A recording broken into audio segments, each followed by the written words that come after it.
भगवते वासुदेवाय नमः। जय श्री हरि भक्तों, आज के इस विशेष वीडियो में हम बात करेंगे मोक्षदा एकादशी की, जिसके बारे में कहा जाता है कि यह अकेली एकादशी बाकी 23 एकादशियों के बराबर फल देती है। मार्गशीर्ष शुक्ल की पावन मोक्षदा एकादशी। माना जाता है कि इस व्रत से न केवल अपने पापों से मुक्ति मिलती है, बल्कि पितरों को भी नरक से छुटकारा मिल सकता है और उन्हें मोक्ष की प्राप्ति होती है।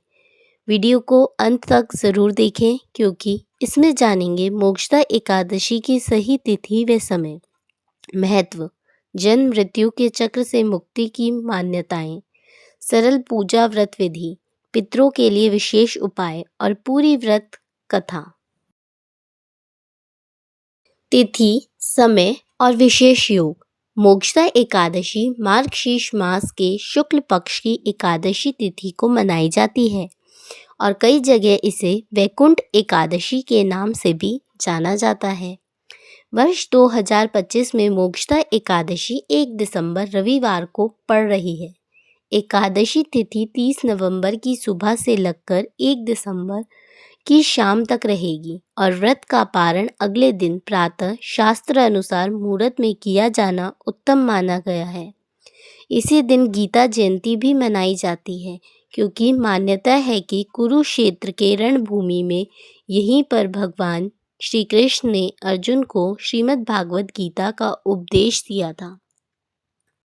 मोक्षदा एकादशी का महत्व।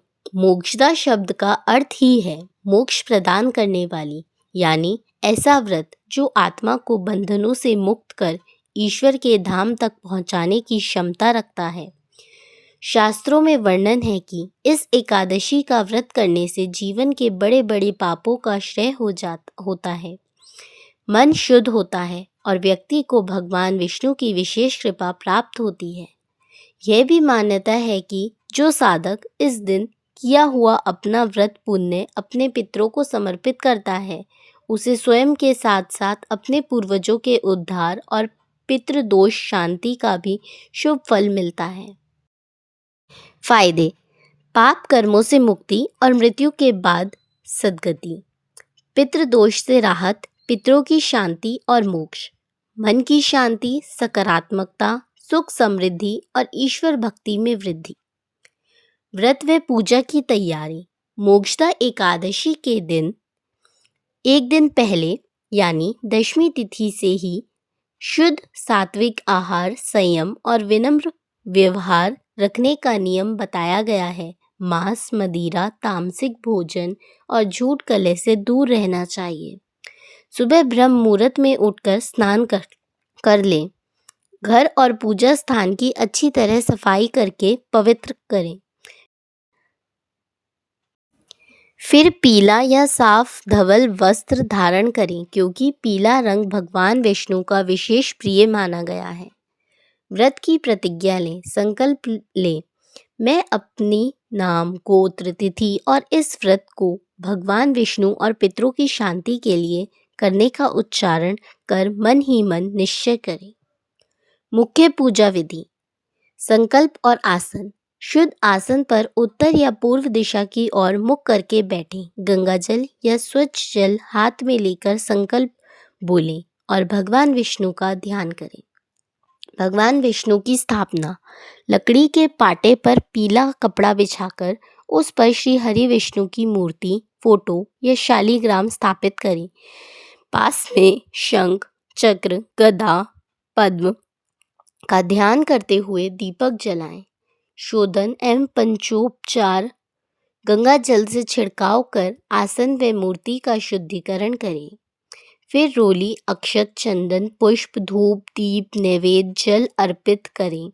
जहाँ संभव हो तुलसी के पत्तों के बिना विष्णु पूजा अधूरी मानी जाती है, इसलिए तुलसी अवश्य चढ़ाएं। मंत्र, पाठ और भजन। विष्णु सहस्त्र नाम का पाठ, ओम नमो भगवते वासुदेवाय जैसे सरल मंत्र का जप या श्रीमद् भागवत गीता के 1-2 अध्याय का पाठ करने से विशेष पुण्य माना गया है। ब्राह्मण गरीब सेवा व दान, भोजन व वस्त्र दान, गो सेवा, जरूरतमंदों को अनाज या गीता ग्रंथ का दान इस दिन अत्यंत शुभ माना गया है। इससे पितरों को भी शांति मिलती है और दान करने वाले के जीवन में भी सकारात्मक परिवर्तन आते हैं। व्रत कैसे रखें? जो साधक सक्षम हो वे निर्जला या फलाहार के साथ एक समय ही भोजन लेकर व्रत कर सकते हैं। अन्य लोग केवल फल, दूध, सूखे मेवे और नींबू पानी आदि लेकर दिन भर उपवास करें, परंतु तामसिक और अनाज युक्त भोजन से बचें।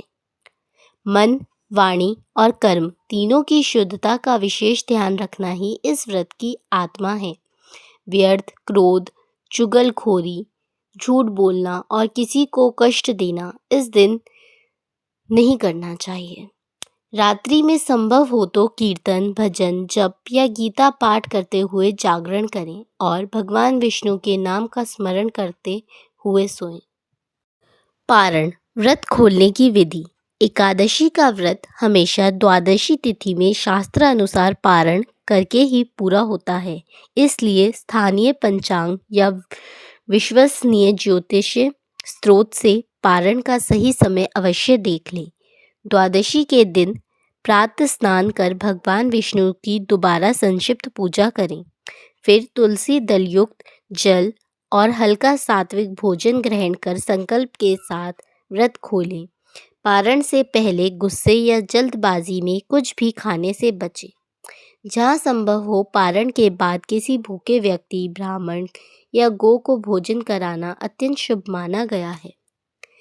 पितरों के लिए विशेष उपाय। मोक्षदा एकादशी का एक बड़ा महत्व यह है कि इस दिन किया गया व्रत और दान जब पितरों को समर्पित किया जाता है तो उन्हें नरक से मुक्ति और मोक्ष की प्राप्ति होने की मान्यता है। इससे पितृ दोष भी शांत होता है। आप व्रत के फल को अर्पित करते हुए प्रार्थना कर सकते हैं, हे भगवान विष्णु, आज के व्रत और दान का समस्त फल मेरे पितरों, माता पिताओं और कुल देवताओं को समर्पित है। कृपा कर उन्हें शांति और मोक्ष प्रदान करें। इस दिन काला तिल, कुशा जल और गंगा जल से तिलांजलि, दीपदान, पितरों के नाम से भोज या अन्न दान करने को शास्त्रों में अत्यंत उत्तम बताया गया है। मोक्षदा एकादशी व्रत कथा। यह प्राचीन समय में गोकुल नाम से प्रसिद्ध एक नगर पर वेखानस नाम का एक धर्मनिष्ठ राजा राज्य करता था, जो अपनी प्रजा का पालन पुत्रवत करता और सदैव धर्म के मार्ग पर चलता था। एक रात उसने स्वप्न में देखा कि उसका पिता भयंकर नरक में कष्ट भोग रहा है, जहाँ गर्म तांबे की कढ़ाइयाँ, अग्नि की ज्वालाएं और दर्द से कराहती आत्माएं थीं।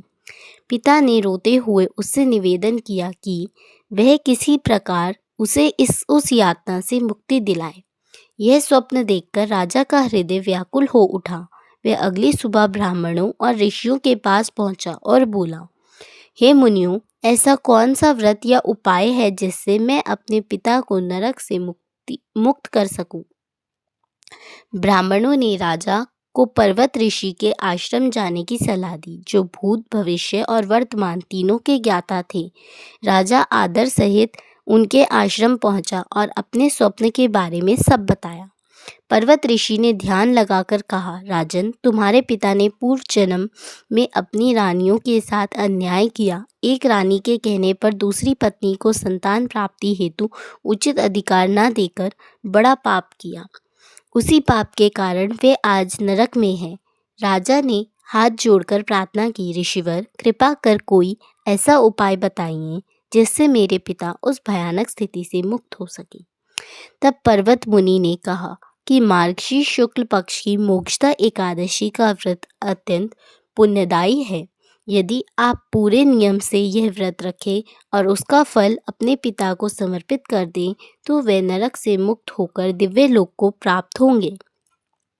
राजा वेखानस ने परिवार सहित मोक्षदा एकादशी का व्रत किया। रात्रि में जागरण, पूजा, दान, पुण्य और भजन कीर्तन किए और द्वादशी को पारण कर उस व्रत के समस्त पुण्य को अपने पिता की मुक्ति के लिए समर्पित कर दिया। कहते हैं उसी क्षण उसके पिता नरक से छूटकर दिव्य शरीर प्राप्त कर वैकुंठ लोक चले गए। राजा ने जब यह दिव्य संकेत जाना तो उसकी आंखों से आनंद के आंसू बह निकले और उसने पूरे राज्य को यह व्रत करने के लिए प्रेरित किया।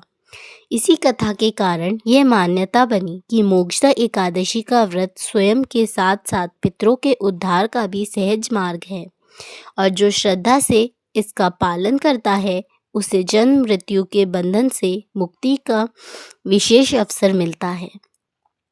जीवन में आध्यात्मिक संदेश। मोक्षदा एकादशी केवल एक तिथि नहीं बल्कि आत्मनिरीक्षण, पापों से क्षमा मांगने और जीवन की दिशा को धर्म और भक्ति की ओर मोड़ने का एक शुभ अवसर है।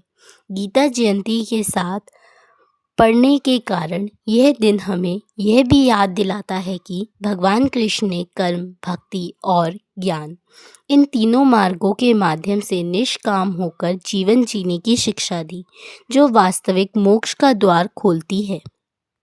अन्य नाम और क्षेत्रीय परंपराएं।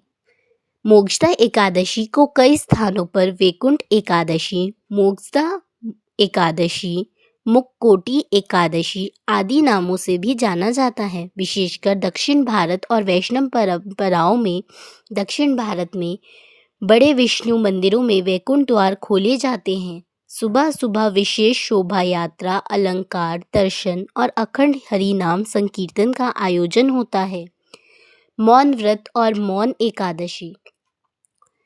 कुछ शास्त्रीय और लोक परंपराओं में मोक्षदा एकादशी को मौन एकादशी या मौना एकादशी भी कहा गया है, जहां बहुत से साधक दिन भर मौन व्रत रखते हैं। आप एक कम बोलना, निंदा, आलोचना से बचना और मन में केवल भगवान के नाम का जप करना, इससे भीतर की ऊर्जा बचती है और ध्यान शक्ति बढ़ती है। गीता जयंती का दुर्लभ संयोग। इस साल का खास 1 दिसंबर 2025 को ही गीता जयंती और मोक्षदा एकादशी एक साथ मनाई जा रही है, जिससे यह तिथि और अधिक शुभ मानी जा रही है। आप अलग गीता जयंती पर क्या करें? श्री कृष्ण व गीता ग्रंथ की स्थापना, गंगा जल से शुद्धि, 1-2 अध्याय का पाठ, बच्चों को सरल श्लोक सिखाना और कम से कम एक गीता की पुस्तक दान करने का आग्रह। गीता दान को महादान बताया गया है और इससे ज्ञान व वैराग्य के साथ साथ पापों का क्षय होने की मान्यता है। प्रमुख देवता और विशेष पूजा। बिंदु वैष्णव ग्रंथों में इस दिन भगवान दामोदर अथवा श्री हरि विष्णु की विशेष पूजा बताई गई है। आप इस दिन दीपक विशेष रूप से घी का जलाना, तुलसी माला, तुलसी मंजरी और पीले फूल चढ़ाना बेहद शुभ माना गया है। मोक्षदा एकादशी को कभी कभी चिंतामणि रत्न की तरह बताया गया है, अर्थात यह ऐसा व्रत है जो साधक को इच्छा अनुसार फल, पितृ उद्धार और अंत में मोक्ष मार्ग की ओर अग्रसर करता है। वैकुंठ एकादशी से कनेक्शन। वैकुंठ एकादशी वही तिथि है जिसमें भगवान विष्णु के धाम वैकुंठ के द्वार खुले माने जाते हैं। कई परंपराओं में इसी मार्गशीर्ष शुक्ल एकादशी को वैकुंठ मोक्षदा एकादशी के रूप में मनाया जाता है। यह भी कह सकते हैं कि इस दिन मंदिरों में वैकुंठ द्वार से प्रवेश को प्रतीकात्मक रूप से जन्म मृत्यु के चक्र से पार जाने का संकेत माना जाता है। समापन।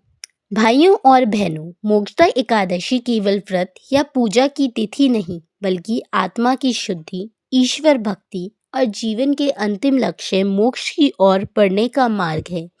यह दिन हमें सिखाता है कि ईमानदारी, भक्ति, दान और ध्यान से न केवल अपने पाप दूर कर सकते हैं बल्कि परिवार और पितरों का भी कल्याण कर सकते हैं।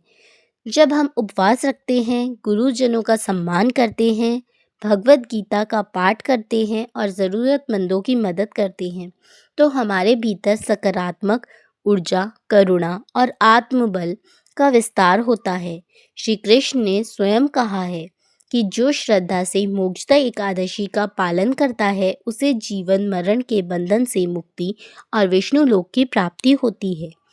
आज के दिन अपने मन को निर्मल करें, तन मन धन से जितना संभव हो सके दान पुण्य करें और परिवार के साथ गीता की शिक्षाएं जीवन में उतारें। यही है मोक्ष की सच्ची राह और यही है एकादशी का सर्वोच्च संदेश।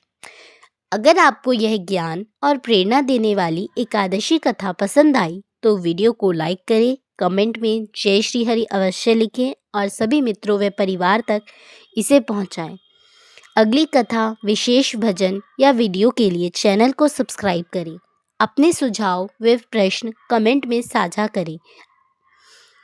भगवान आपके घर में सुख, शांति और मोक्ष का प्रकाश फैलाए। मोक्षदा एकादशी, गीता जयंती और गीता के अमर संदेश की ढेर सारी शुभकामनाएं। जय श्री हरि, जय श्री हरि।